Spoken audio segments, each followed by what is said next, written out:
బాలీవుడ్లో శ్రీలీల పేరు మార్మోగుతోంది. కాలీవుడ్లోనూ అడుగు పెడుతోంది.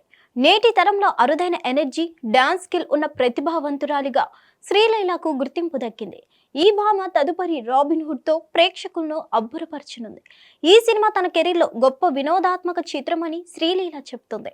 నితిన్తో కలిసి పనిచేయడం ఇది రెండోసారి. రాబిన్ హుడ్లో శ్రీలీల ఎన్ఆర్ఐ యువతి నీరా వాసుదేవ్గా నటించింది.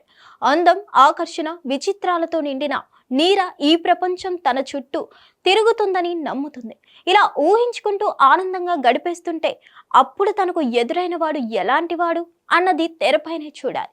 నిజానికి ఈ పాత్రలో రష్మిక మందనాను నటింపజేయాలని దర్శకుడు భావించారు. కానీ పుష్ప 2 కమిట్మెంట్ల కారణంగా రష్మిక దూరంగా ఉండాల్సి వచ్చింది. ఆ తర్వాత శ్రీలీలను ఈ అరుదైన అవకాశం వరించింది.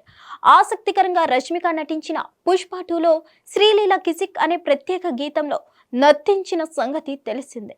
శ్రీలీల ఎనర్జెటిక్ డాన్స్లకు యూత్ ఫిదా అయింది. శ్రీలీల ఇంతకు ముందు ఏడాది పాటు విరామం తీసుకున్న సంగతి తెలిసిందే. కానీ అది కారణం లేకుండా కాదు. 2023లో చాలా బిజీగా గడిపిన ఈ బ్యూటీ పెండింగ్ షూటింగ్లు పూర్తి చేసి ఎంబీబీఎస్ చివరి సంవత్సరం విద్యను కొనసాగించింది. స్టడీస్ పై శ్రద్ధ పెట్టేందుకు గ్యాప్ తీసుకుంది. ఎట్టకేలకు దీనికి మంచి ఫలితం వచ్చింది. ఇప్పుడు చేతిలో డిగ్రీతో శ్రీలీల ఆనందంగా ఉంది. గతంలో కంటే ఎక్కువ నమ్మకంగా, ఉత్సాహంగా ఉంది. ఇకపై శ్రీలీలను డాక్టర్ అమ్మ శ్రీలీల అని పిలవచ్చు.